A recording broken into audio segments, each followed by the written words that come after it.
Council members Cohn. Here. Hammond. Here. Jones. Here. Pennell. Here. Sheedy. Here. Waters. Here.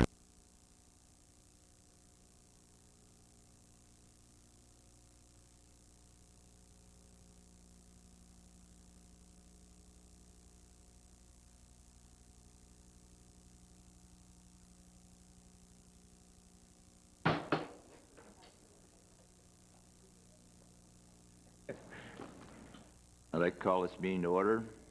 Sacramento Metropolitan Cable Television Commission is being videotaped in its entirety this morning on Channel 14, the Government Affairs Channel, and the AT&T broadband cable system. It's live and will be repeated on Thursday, July the 19th at 12:30 p.m. and again Sunday, July 22nd at 9 a.m. on Channel 14. A VH copy is available to check out from any library branch. Will you call the first item, please? I'll do roll call. You do roll call first. Thank you. Jones. Here. Gora. Dickinson. McEwen for Johnson. Here. Cullen. Yee. Nilo. Here. Shelby. Here. Natoli. Here. Waters. Here. We have a quorum. Yeah, first item, please. Win first phasing plan agreement. Okay, Mr. Hahn. Yes, good morning, Chair, members of the Commission. We only have hopefully a quick agenda today, only 2 items. The first item is actually a carryover of your June meeting, which is the Win First phasing plan.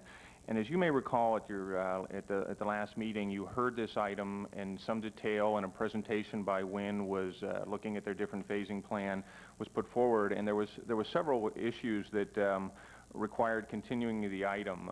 Everything from some philosophical issues about your Commission's ability to enforce different regulatory powers, to some questions about the phasing, as well as some demographic data that might have been necessary to make a more determined decision, as well as some legal and technical issues, some of them which were fairly substantive. We've had several meetings with WIN over the last month, and we have found what we think is a pretty good compromise agreement, which we're here to recommend for your approval this morning. I'm going to ask Harriet to walk through it in a moment, but the one sort of issue I think is kind of important to point out, and it's actually, I think, the major stumbling block on the regulatory issue we kind of dealt with, I think, in a very unique way. And the suggestion actually came from Commissioner Nilo in a phone call. He sort of left a voicemail, and we took it from there. And what you see here is a contract between the Commission and WIN, as opposed to a resolution and a regulatory authority. We sort of skirted the issue to a certain extent on the Commission and power and regulatory authority, but what we've done is enter into an agreement between the 2 parties as to how they will perform within this phasing agreement. Harriet can speak to the legal issues, but in some ways we feel it's actually a much easier to enforce type of mechanism.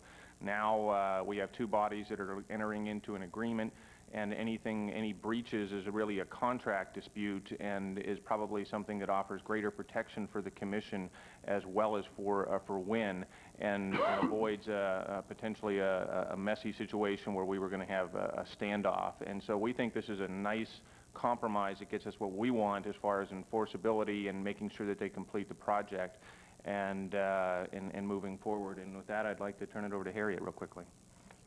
Good morning. I'll try to go through this really quickly. The phasing plan breaks Sacramento up into 4 different areas. The agreement provides that, and you have the map on the wall behind you. Phase 1 under the agreement has to be completed by July 1st, 2003. They cannot start providing cable services in Phase 3 until they have completed Phase 1, and everyone within Phase 1 has the opportunity for service. Phase 2 has to be completed by July 1, 2004, and they cannot begin providing service in Phase 4 until Phase 2 is completed. Phase 3 and Phase 4 both have to be completed by February 28, 2005. So by February 28, 2005, the entire system will be completed. subject to line extension and density rules and all the rest of those kinds of things. So people in the very rural areas won't have service because they don't have the density to support it.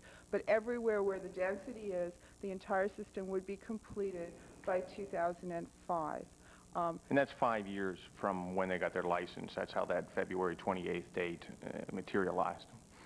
Now, as they build, when service is available to a block or an area, as soon as they start serving a customer, or as soon as their system goes down the street or the easement where that particular house is, those people are entitled to service under the same rule, under your customer service regulations. So there's a continual phase-in of the customer service regulations and the availability of service as the system gets built. So they can't, if there are 10 houses on the block, they can't hook up 8 houses and then the other 2 sit and wait because they haven't finished the phase yet. So your regulatory authority as to where the system is built will kick in as the system gets built. As to large areas, it will kick in as the phases are completed. And under the agreement, WIN has agreed that to the enforceability of the phasing plan, and that the remedies will be the remedies that are in your ordinance right now and in your customer service regulations right now. So you end up with the same remedies that you would have had there been no agreement. But this way you have an agreement that locks everything down, and they have specifically said they'll agree to these remedies, and the Commission has said these are the remedies that we have and that we can use. It does provide that if they run into construction delays or other reasonable delays, they can come back to the Commission and ask for modifications of the time schedule, ask for modifications of the shape of the phases. Minor changes can be approved by your executive director. Major changes would need to come back to the Commission. And it does provide that in the event that there's litigation about this agreement, that the prevailing party would be entitled to attorney's fees. And that's basically the full scope of the agreement.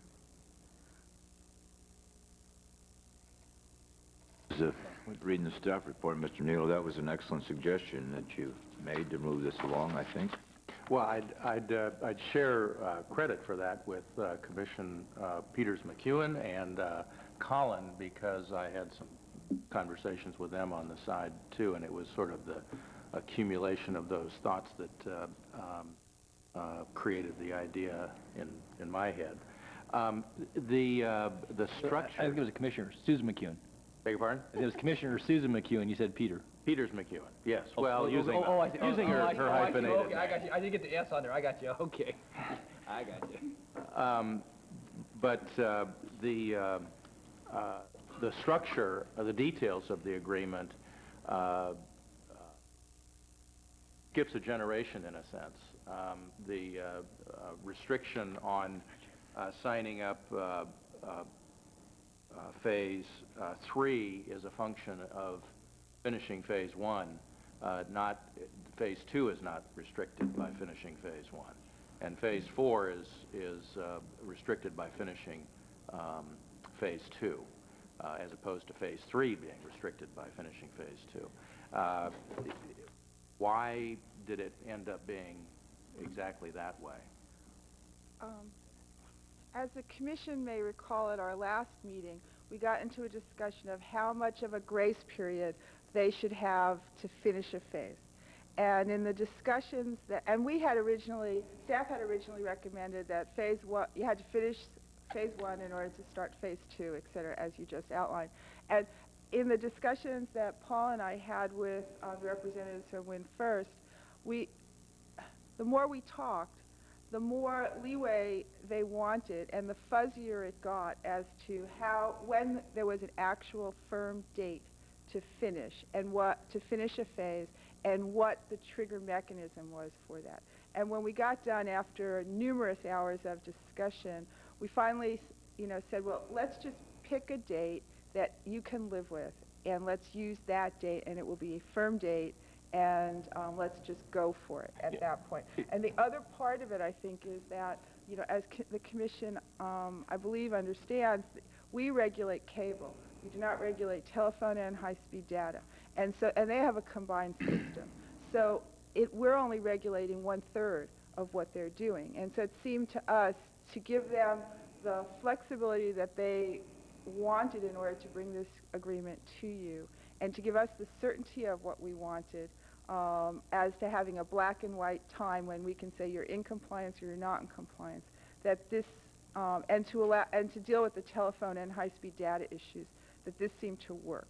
It was getting so complicated where you would have in phase 2, we had 60 days to, by the time somebody called, and then we were asking for a grace period, and then the next phase was, we were getting into so many different dates, and in the interim, they could be turning on telephone, they could be turning on high-speed data, but they couldn't do cable, and again, it was becoming a nightmare for the consumer to probably understand, for the commission to understand, and from us just to try and even begin to put down, and I think Harriet put it, it became, this is the deadline, and let's just try and make it as simple as possible, and those deadlines are longer than I think that we had wanted. For phase 1 build-out, is clearly a year longer than where we started, and that's where the grace. From 2, 3, 4, and 5 are actually more compressed, but before they have the the first big date is pushed out a year. But I think from an enforceability standpoint and an understandability standpoint, this is just a lot cleaner, and it would have just been, again, where we were, it would have been incredibly difficult for the consumer to probably understand, and a lot of loopholes. And I'm sure we would have heard a lot about that. I think you probably would have. Thanks. And we also wanted something that was set up in a way where we weren't going to end up with sort of having customers served that potentially shouldn't have been served, and being in a position where to enforce our rights we had to affect customers who had current service. By shutting them off. We did not want to be there. Yeah, good idea. Okay. Mr. Shelby? How do you monitor the completion of a phase? Well, they're going to certify that the phase is complete, and it would not surprise me if we didn't run ads in the newspaper to see if there are people who have asked for service and have not received service, but we will publicize that. And then we'll work, I assume, with the city and county of Sacramento and their public works departments as to the construction aspects of it, and when they believe construction is complete. Dave? One of the concerns I had last time was the lack of any economic or demographic data provided by WIN. I see that they've very helpfully provided an economic analysis of the household incomes, as I understand this chart of folks in the different phases. But I still don't see any demographic information that would allow me to assess the ethnic or racial composition of the phase areas. So can you provide me with some assurance that in your review of these phase areas, these are sufficiently diverse areas, that there isn't in the waiver of our universal build requirement phasing plan being presented to us here that would result in a disparate build out along ethnic or racial lines? I don't think we can definitively tell you that we have looked at the demographic data on an ethnic basis. What we have tried to do at the staff level is use, and it's a term that we've talked about, a rough justice and an understanding of our knowledge of the community and looking at the maps. Because we're down to, and again, we talk about 4 phases, but essentially phase 3 and 4 have to be completed by the same date. So from a practical standpoint, we have 3 phases. And so what we did is, just based on our knowledge of the county to a certain extent in the neighborhoods, and we're counting on the commissioners to do a similar type of action, is to look at the phases, and based on our knowledge of the communities in the neighborhood and the ethnic distribution that we have available to us, and we certainly did match up maps and again, most of that's from 1990 census data, and we feel, based on our judgment, that it does tend to have, the economic data is here, and felt that it was, in our judgment, a good ethnic mix, but we do not have the data to back that up and freely admit that. We certainly encouraged WIN to provide that data, and thought it would be good for the Commission's determination. For a variety of reasons, they felt that it was going to be very difficult to get that data in a timely manner that would be up to date. And you may ask Winston about some of their issues and as to how they felt that would be difficult to get it by phase. But our judgment is that it is ethnically, each phase is ethnically balanced, but we do not have that based on data.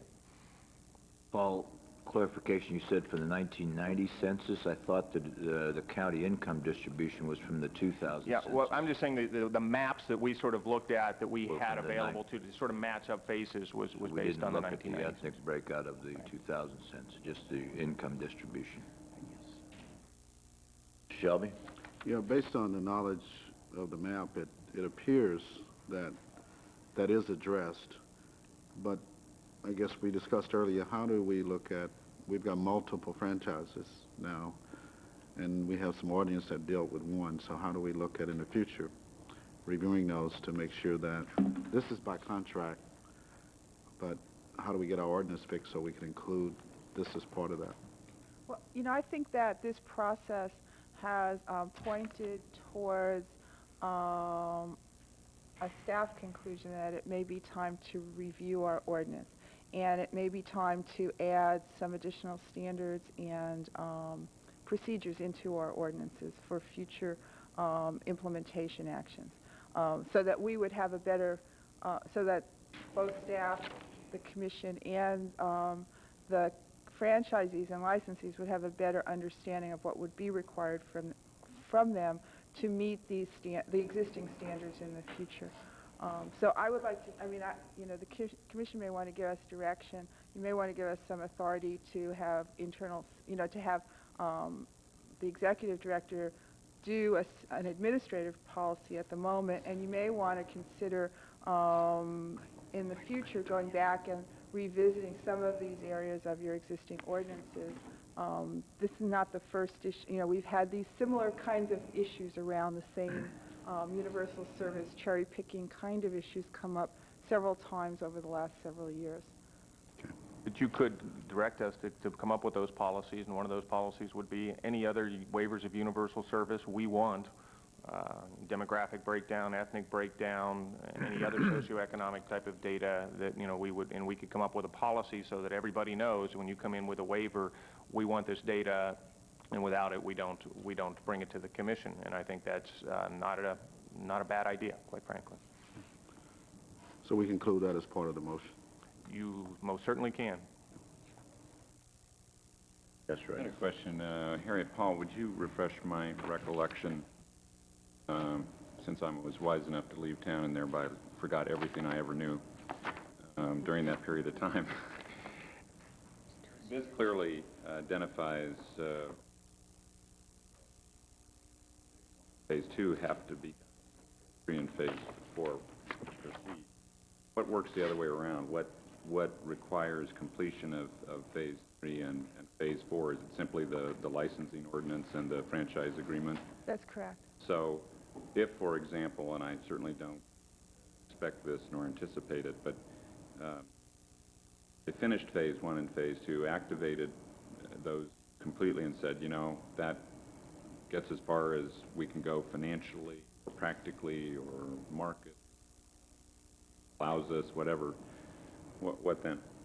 Well, on February 28th, 2005, they would be in breach of their license, which would give you all of the remedies that you have under your licensing ordinance, which include, in no particular order, revocation of the entire license, calling their bonds, remedies to customers under the customer service regs, and penalties under the customer service regs to the commission for not being able to hook up customers within the time frames required by the customer service regs, or modification, you know, and then you could, if you wanted, modify their license to constrict the amount of, you know, to constrict the area of the license.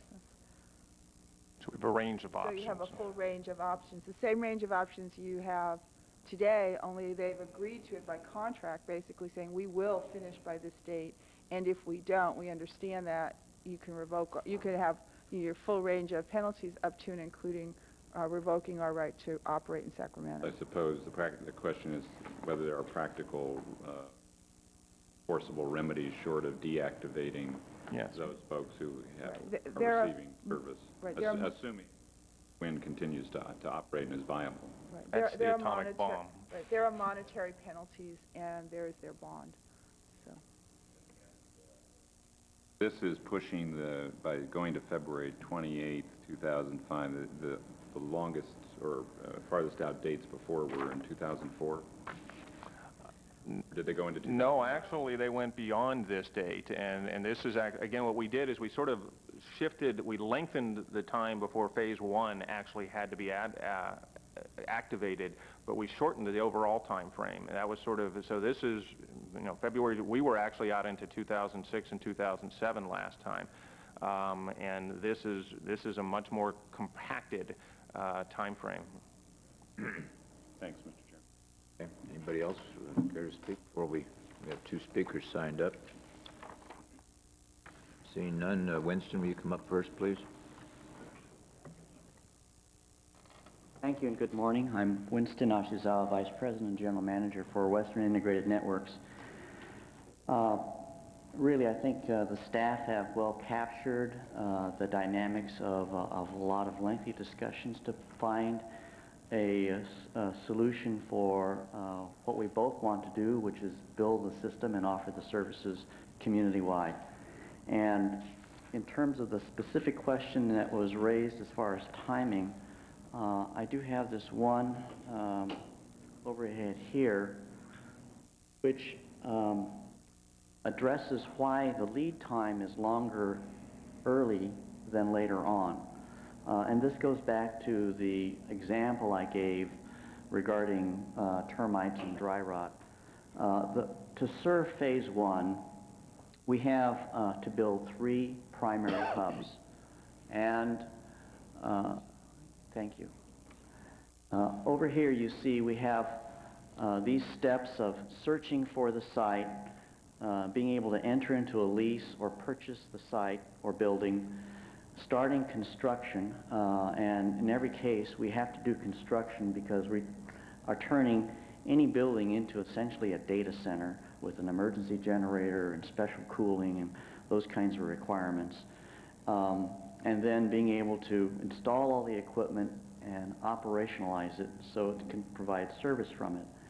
So you can see from the Northgate Boulevard location, we started looking in June of last year after we'd done all of our preliminary engineering to show where generally should that hub site be located. And in that case, on May 17th, we were able to turn it on. We could theoretically provide services from that hub site to our remote terminals now. The Fulton site has got a longer timeline, and in the Marconi site, where we did have bugs and dry rot, you can see we're over 12 months.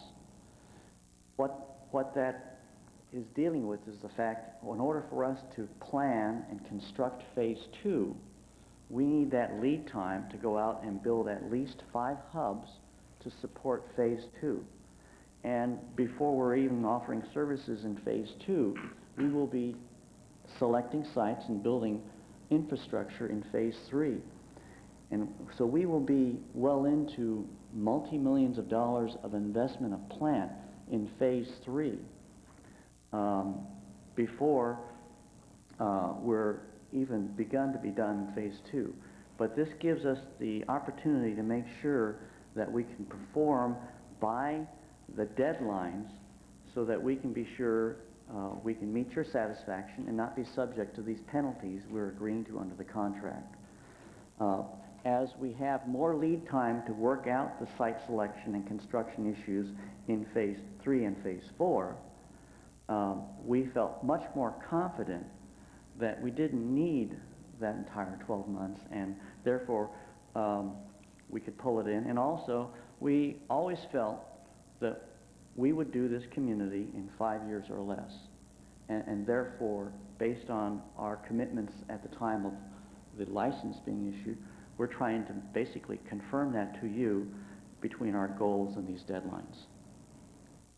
As far as providing additional information on socioeconomic data, I think whether it's WIN or the staff, what should be helpful to the process is better definition as to how you want ethnic groups defined. How finely do you want it parsed out, and then by what geographic unit do you want it aggregated to? Because there are too many ways to which to do it, and not knowing what the desires as to your standard of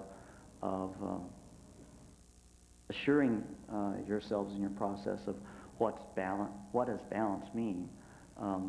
That is something that we didn't feel we were in a position to second guess, as well as the time it would take to be able to do that from the 2000 census information. We felt in terms of doing a compilation by phase using 2000 census income information, that we would do that, and that's why we provided the information. But I do think your direction to staff is a good step, but in defining that, I would think if I were in their shoes, or if it comes to a request to us, that definition from the commission would be very important for us to know. Otherwise, we're second guessing, well, do we take all Pacific Islanders? Do we break it down into each subgroup of Pacific Islanders, Asian Pacific Islanders, or do we roll it up into larger categories? With that, I would just available to answer any questions you have. Any commissioners have questions? Okay, thank you very much. Thank you. Ron Cooper is the next speaker.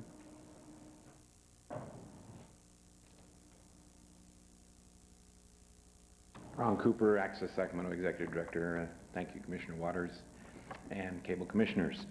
I think it's important to be aware that Western Integrated Networks, or WIN First, is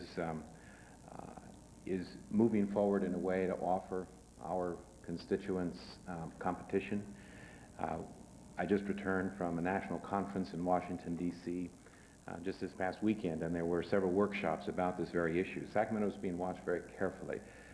This type of overbuilder model has been much watched around the nation, but many of these cities, because of the recent economic downturn, these companies have backed off and sometimes left those cities in the lurch. Notably Portland, they invested I think about $100,000 in head-in equipment to hook to RCN, another type of overbuilder, who then pulled out of the market, and now they have that equipment and that expense. So your due diligence is important. Sacramento, once again, is on the scope nationally to watch how this evolves. In those communities, notably the Washington-Baltimore area, where I think RCN is the principal overbuilder, there's also some lessons to be learned from there as well. Feedback is that in some cities of that area, cooperation's been good, but in other areas, the incumbent cable company has done everything it can to prevent the overbuilder and the competition. We would hope that the apparent cooperation that AT&T Broadband and WIN First have exhibited so far continues, because in those cities where that's been evident, the subscribers are well served, the services are provided, and the climate, particularly in chambers like this, is not acrimonious, which we want to avoid. We were also on occasion to visit with many of our Congress people while in Washington, and I individually got to speak with Senator Boxer's telecommunications aide, John Hess. Senator Boxer is very critical because she sits on the very powerful subcommittee for the Senate on telecommunications issues, which provides principal oversight for the FCC and everything that we're discussing here today. Mr. Hess expressed his support of the type of direction that we're exhibiting here, the emphasis on community, the empowerment of many disenfranchised and diverse voices. He has explained to me, you're preaching to the choir. The senator is very supportive of this and equally concerned, particularly on the issues of consolidation of ownership.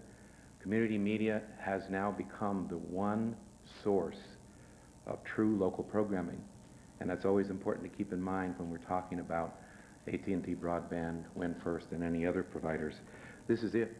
Cable, radio stations, TV stations, talk to any of those folks who work at those stations here in Sacramento. They will, in unanimity, they are very disheartened because of the way that the consolidation of ownership has deprived them of local efforts and their own local voices. A second point, in 1987, I hate to bring this up again, but the litigation gave away the institutional network that was promised to Sacramento County. This is a wonderful opportunity with Win First to revisit that. The ED Consortium fought hard, and I know those discussions are continuing about the 30 megahertz, working with AT&T broadband. But Win First is offering a tremendous transport system for any and all kinds of data, two-way transport system. So Access Sacramento and the ED Consortium, and I'm sure if KBIE were here, they would join as well, respectfully request from the Cable Commission and the staff that we be involved in those discussions as Win First builds out its system to identify as many as possible live locations, just to keep it simple. There's many complexities and layers to this potential. But one of the things you've heard me say many times is, can't we have Folsom, and can't we have Galt, and can't we have Citrus Heights, and can't we have more sites within the city of Sacramento, and on and on and on, that offer live capability for your meetings and for the community as well. Win First offers that kind of opportunity to revisit that, and we respectfully request to be involved in those discussions and those planning. We, I think, can bring a lot, especially in the way of community use and also engineering expertise. Finally, one of the lessons learned when I was in Washington was there's a fiber optic cable, for lack of any better description, being inserted into Sacramento County soil in your right-of-way. It's really, really important that when the Commission speaks, that you are expecting all providers, whenever they stick a cable in the ground and whenever it provides, to whatever extent cable television is a part of that service, that you expect 5% of the gross revenues resulting from that cable to come to you as part of the right-of-way fee. Harriet's right in the sense that there are three services: cable television, telephone, and high-speed data delivery. But it's also very important that you don't know what percentage, and that percentage will probably change as their business plan changes and as the future, presents new questions. So it's really important to always speak of 100% of the gross revenues of the company, both to Win First, to AT&T broadband, and to anyone else that comes in. There are cities already experiencing difficulty in determining, okay, well, what part of that is cable? And are finding it difficult to determine those numbers, as you can imagine. 100% of the gross revenues, period, end of story. Thank you. Thank you, Ron. Question for Speaker. Question? Ron, your first point about an overbuilder that didn't complete their overbuild and left a portion of the system which then someone had to pick up the cost of. I didn't understand that. This was in Portland.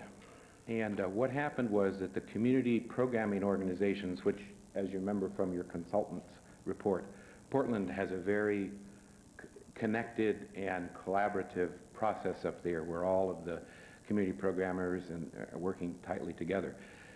They have a very involved head end that sends out community programming to a variety of different systems, very complicated. To hook RCN into that system was going to cost the community programmers about $100,000 for additional equipment only for RCN's new service. So they proceeded to prepare for that, they bought the equipment, they installed it, and then RCN said, economic situation has changed and we're out of here.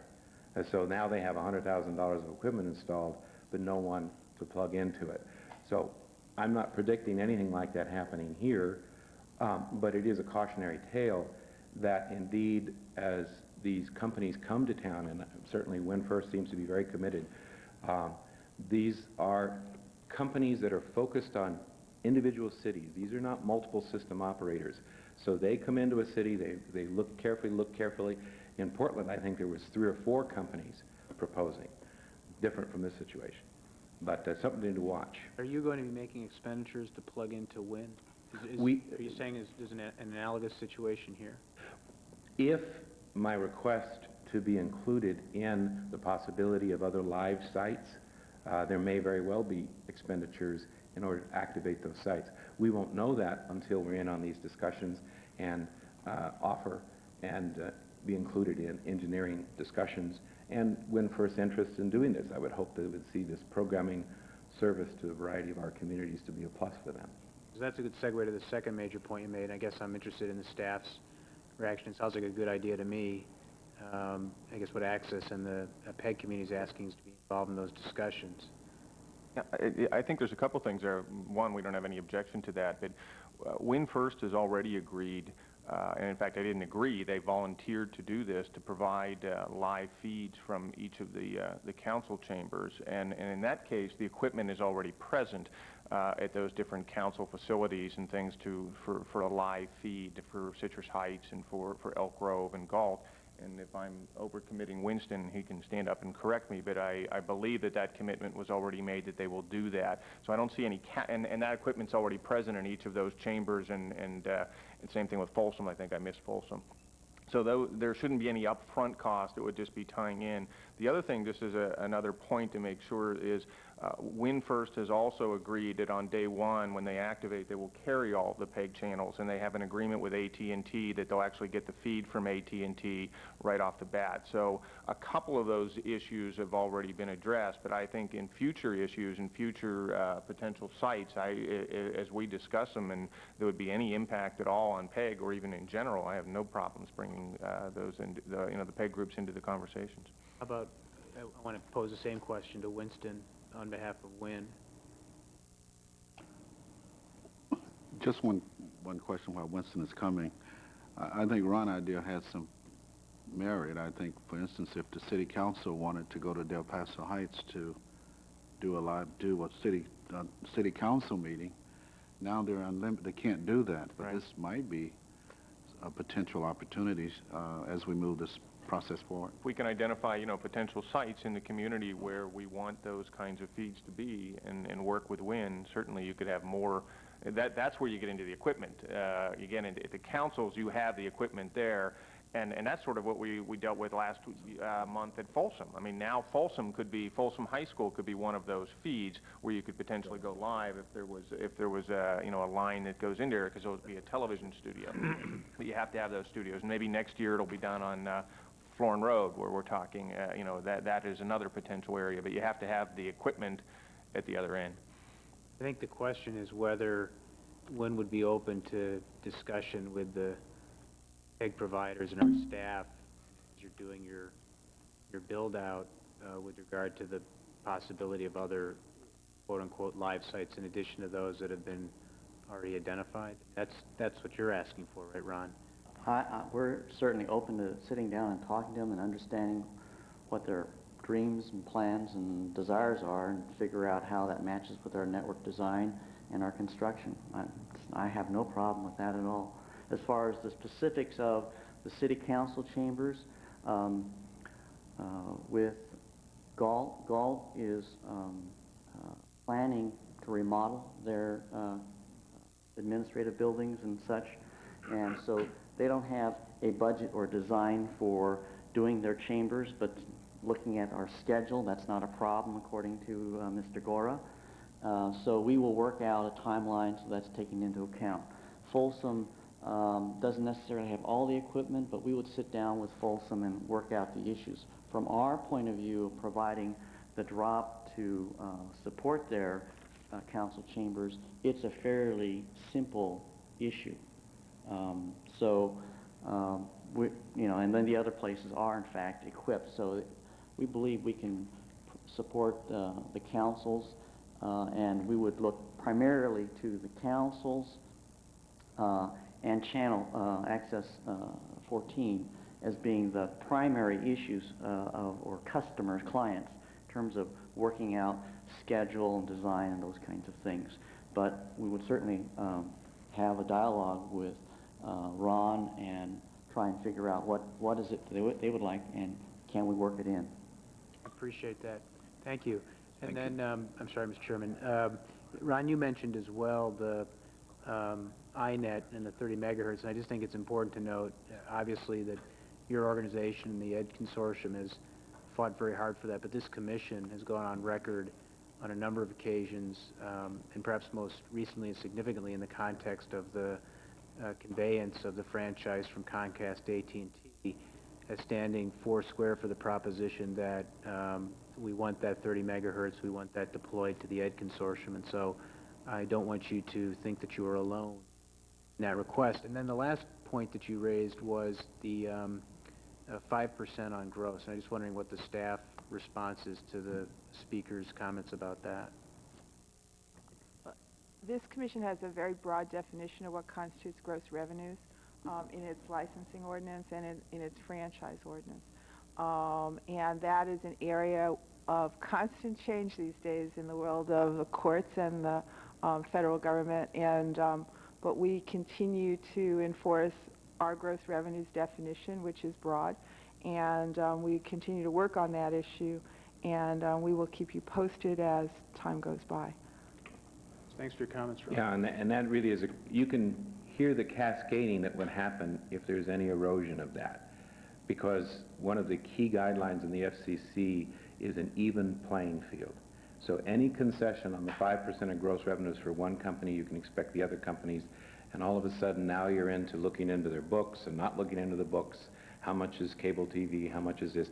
It gets very confusing very fast. So that's a really important line to draw in the sand and maintain. And we look forward to working with your staff and providing those services to a variety of sites in the community in addition to the city halls. Thank you. Thank you, Ron. Dennis Kellogg.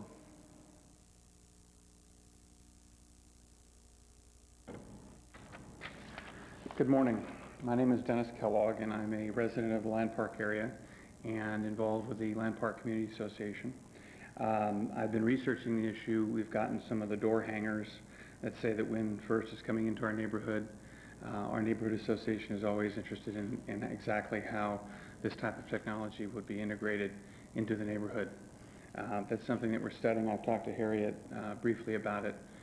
I do have some information that was provided by Harriet, which I found to be a bit outdated in the amount of control. But my comments specifically have to do with the phasing agreement and item 6B, where it talks about other regulations applicable to consumers as to remedies. And in remedies 6A, where it states that the remedies, although it says but not limited to, it does state customer service regulations and remedies under the licensing ordinance. Then I look at that as it relates to item 9, where it binds the parties to basically the local laws, regulations, all the way through the federal laws, including the 96 Telecommunication Act, which is a constantly moving target. The concern is that there may be customers that want to challenge the encroachment easement issue, and I think that may have some impact potentially on how this type of technology is going to be laid out into the community. And most specifically, how does the commission view its role in such a challenge, basically being the advocate of the consumer versus being neutral on an issue? Because I'm reading this where it mentions consumer regulations, which are basically not dealing with the easement issues, but the licensing ordinance, which essentially states that the easement issues are those in the cities and the counties and covered by the federal law. So what position would the commission be taking in, let's say, a community that does not want it on their power poles, but they want it integrated into the street, for instance? Can I address some of these comments, Go ahead. if you would? Yes, Harry, please. My understanding of the way regulation works in this area, let me talk first about Sacramento in particular, and then the broader federal regulations that we all work under. In Sacramento, under the JPA, that is the Cable Commission, you are granted the authority to issue franchises and licenses for cable television services. The parental jurisdictions, your agencies, the cities and the county, retained the authority to regulate how different services, be it sewer, water, gas, electric, cable, telephone, how those go into the rights of way. You grant the overall right for cable services to be in the rights of way and in the streets. The city and the cities and the counties determine through their encroachment regulations applicable to all providers in the rights of way how they go about and do that. What regulations, where they need to be placed, how does it physically go in the ground? And when they do those encroachment regulations, they too, the cities and counties, are subject to both state regulation and federal regulation. As to state regulation, the California Public Utilities Commission, for example, and other local regulations and state regulations determine sort of separation of lines and, if you're on a pole, where the different lines go, and if you're in the roads, what separation there is between the different services and the like. As to telephone, the California State Public Utilities Commission says who can go in the rights of way and who can't. Many, many years ago, back in the 80s, when you were all involved in litigation on cable, there was a lot of litigation in Los Angeles about cable also, and one of those pieces of litigation, I believe it was called Preferred, but I can't remember exactly, dealt with the issue of whether or not you can say only one provider is going on the poles. And the court said, no, you cannot. You cannot limit the number of providers that come in because there was not a physical reason to do so. And those are the rules that we work under today. And that's one of the reasons you have this licensing ordinance, is to allow people to come in who want to provide that service. And the Telecommunications Act of '96 also called for additional competition in the area of telecommunications and allowed the cities and the counties to continue regulating the right-of-way consistent with not providing barriers to entry and not impeding competition. So when you look at this whole area, and I understand that, especially when there are overhead facilities, when there are poles and lines, and when the lines in the older communities go between the houses in the back, through people's backyards, and trees get large, it's very, very difficult to have people, whether it be the existing telephone company or a new provider, to come in and start working on those poles.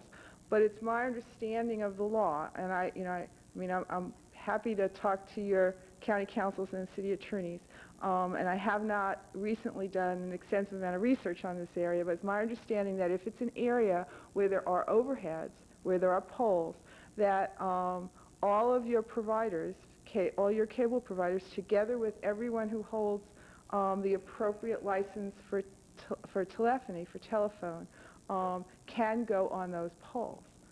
And you cannot require them to go new providers to go underground when the existing providers are not also required to go underground. And as you know, undergrounding is very expensive, and it requires, at least from the electrical context, it requires, payment by the public agencies to assist in that undergrounding. And that money, in large part, comes in small, at least in non-SMUD areas, comes in small dribs and drabs, and is a very slow process. Does that answer your question, Dennis?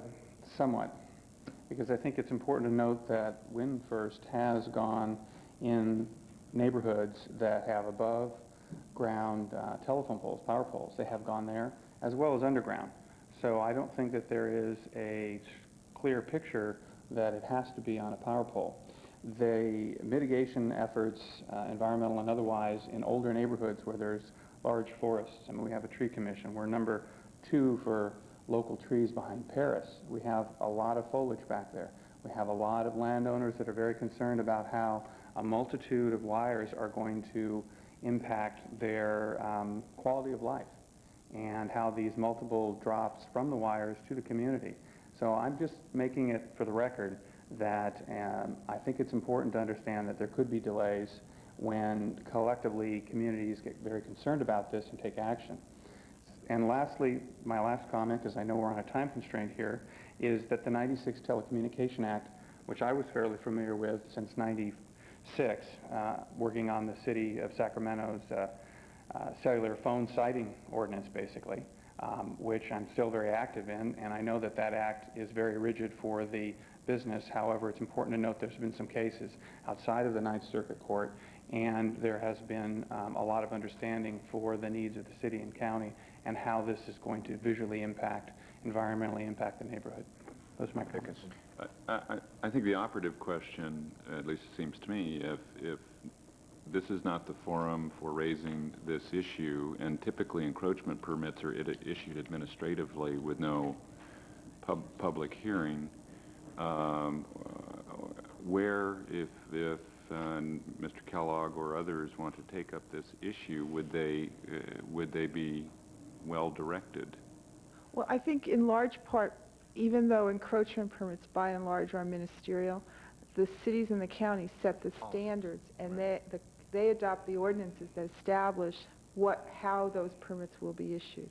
And so even though there's not necessarily a discretionary permit that will have a hearing, they still have, Mr. Kellogg and others still have the ability to go to the cities and counties and ask them to review and to review their encroachment permit standards and to look at whether they are still compliant with the, whether they're compliant with the law and do what they want them to do. In addition, I believe that as to, if you go beyond the wires themselves and you look at the boxes and the auxiliary equipment, there is the ability to set standards for those. And I, quite frankly, don't know whether or not the cities and the counties have set standards or when the last time they reviewed their standards are for the, for the equipment boxes that go with all of these facilities. And that would go across the board, not only to WIN, but also to all the other providers who have those kinds of boxes. Which is why I think if the councils, any city or county decided to take this on, I mean, it becomes a very big issue, and every utility provider would be of great interest, because you'd be changing something that's well established. Now again, but it is certainly within any one of those jurisdictions' rights to review the policies on how encroachment permits are granted. And there was some discussion about this issue a year and a half, 2 years ago when WIN was coming in for their license, not because of the license, just as a trigger. There were discussions with the local jurisdictions, public works departments, and right-of-way folks about some of these issues. I just don't know whether they ever took them forward into, looking at them through their regulatory schemes. I would just like one comment on that. It was 3.5 years ago that the city of Sacramento had put together a committee to look at the wiring of Sacramento, the city. That committee never went anywhere. I was on that committee, and it never got together, and it never went anywhere. So where we out in the community are dealing with is the immediate impact associated with this provider. And this is a wonderful technology that's going to bring a lot into our homes. There's going to be competition. There's going to be a third, and there's going to be potentially a fourth. So we have to, at some point, address the issue of how this infrastructure is built out, because the superhighway should be something that's seamless and easy to access. It shouldn't be something that's a plethora of wires across somebody's backyard, because that's the way the telephone companies used to be 50, 70 years ago when there was a multiple number of them. So those are my points. Thank you very much. Thank you. Thanks, Dennis. Okay. Any other comments on this item number 1? Motion? Mr. Chairman, actually,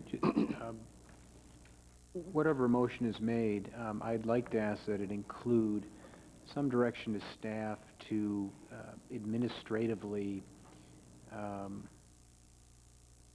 adopt a rule with regard to the sorts of information that we will expect from those who seek to have a waiver of our universal service requirement. And in particular, I'm speaking to the economic and demographic information.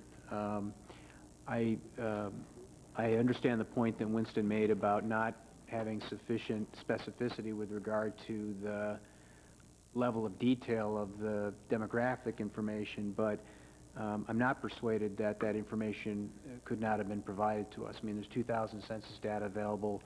The city has a very easy-to-use software that we're using in redistricting. One could probably, in the space of an hour, take in that software, which we've made publicly available, draw on the same lines as are on this map that's before us for these phases, at least with respect to the city, and immediately pulled up from 2,000 census information the ethnic composition and racial composition of the city portion of these phases. And I have to believe that one could do that perhaps not as easily, but without significant impediment in the county by generally availing oneself of generally available GIS mapping software and data that's available. So I just think as a matter of course we should insist on that information being provided. On the question of what do we articulate as the standard for evaluating that information, I'm not sure we need to identify a fast and hard standard. I think that it is important that the Commission have some flexibility, but as a starting point, I think we have to have the data. And I don't think the absence of a hard standard justifies our not getting the data. And I think in looking at this and in my conversation with other commissioners and based on what the staff has told us that this phasing plan does not operate in a way that would constitute disparate treatment towards certain racial and ethnic groups, but I'd feel far more comfortable had I had the data in front of me.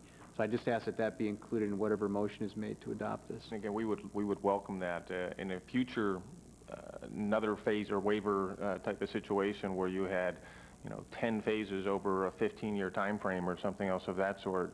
That kind of data would be much more important than one that's here, and so we would welcome that kind of data. Well, I mean, not to argue the point too much, but I have to disagree with that because there's no guarantee. I mean, we all want WIN to be successful, and I'm confident they will be successful, but we also up here need to be worried about worst-case scenarios.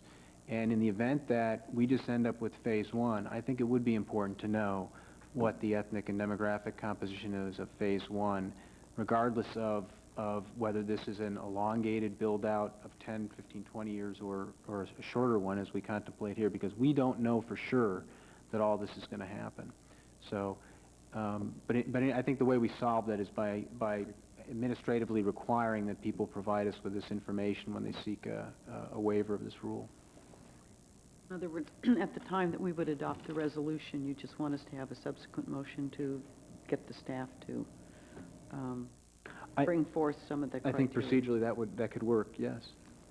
Does that include also direction to look at any ordinance that need to be reviewed? Yeah, and why don't we do it, I think Isla's suggestion is maybe we do it as a separate motion after we adopt this staff recommendation, and then we can roll in that idea, Commissioner, as well. I move to approve the resolution and the phasing plan agreement. Second. Can we have a roll call vote, please? Jones? Aye. Dickinson? Aye. McEwen? Aye. Collin? Yes. Nilo? Yes. Shelby? Yes. Natoli? Yes. Waters? Aye. Motion carries. The subsequent motion deals with two issues, I guess. I'd make a motion that we direct our staff to review our existing ordinance and make recommendations to us with regard to revisions, and that we direct them as well to prepare an administrative rule on the issue of the provision of demographic and economic information for applicants for waivers of the universal service requirement.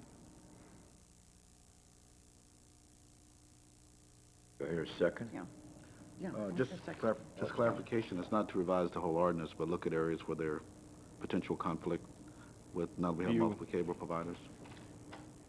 Maybe review the ordinance and provide recommendations for Improvements. improvements. Okay. Yeah. I'll second.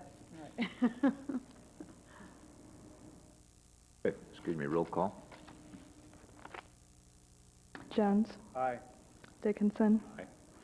Collin. Yes. McEwen. Yes. Nilo. Yes. Shelby. Yes. Natoli. Aye. Waters. Aye. Motion carries. Item number 2. We have staff status report, agency PERS retirement benefits, employee recognition policy, investment policy, meeting schedule, and any miscellaneous. Yeah, this is a number of items that was sort of left over from the last meeting when we lost our quorum after. I got to go. All of them, I think, are very simple. First one has to do with bringing the commission into compliance with what a lot of our partners are and what we follow, which is mainly the library, JPA, and SHRA for retirement benefits, which would bring the staff here at the 2% at 55, which is, again, what is already followed in most of the parental jurisdictions.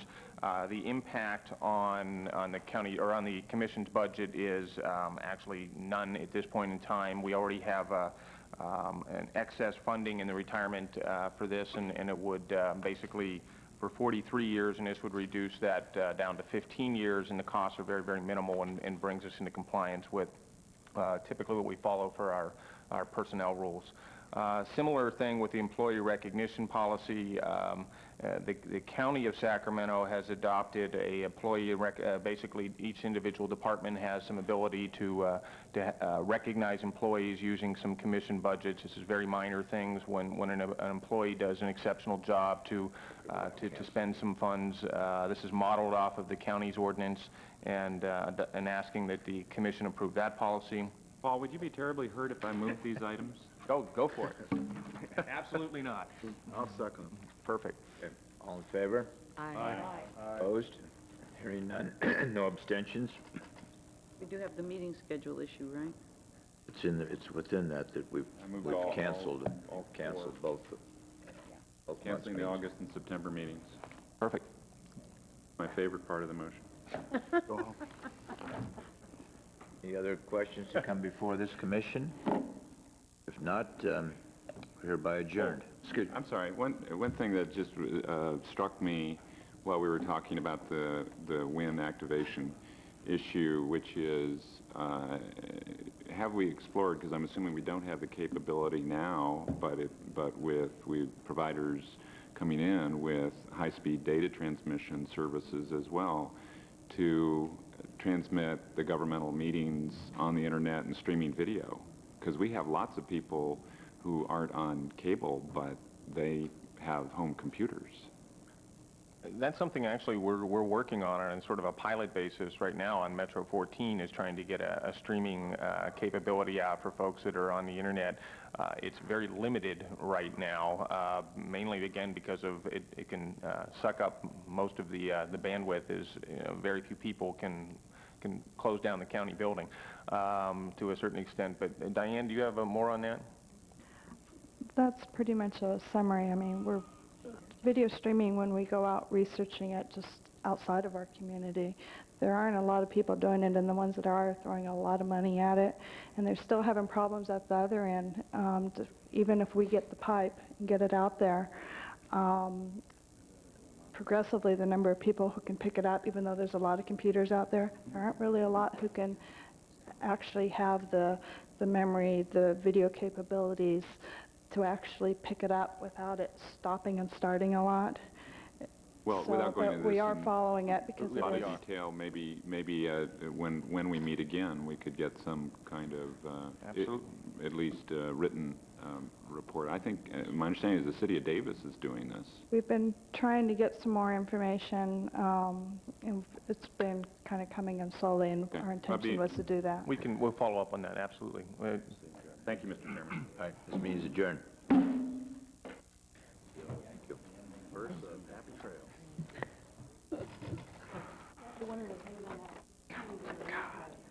Try to cover some.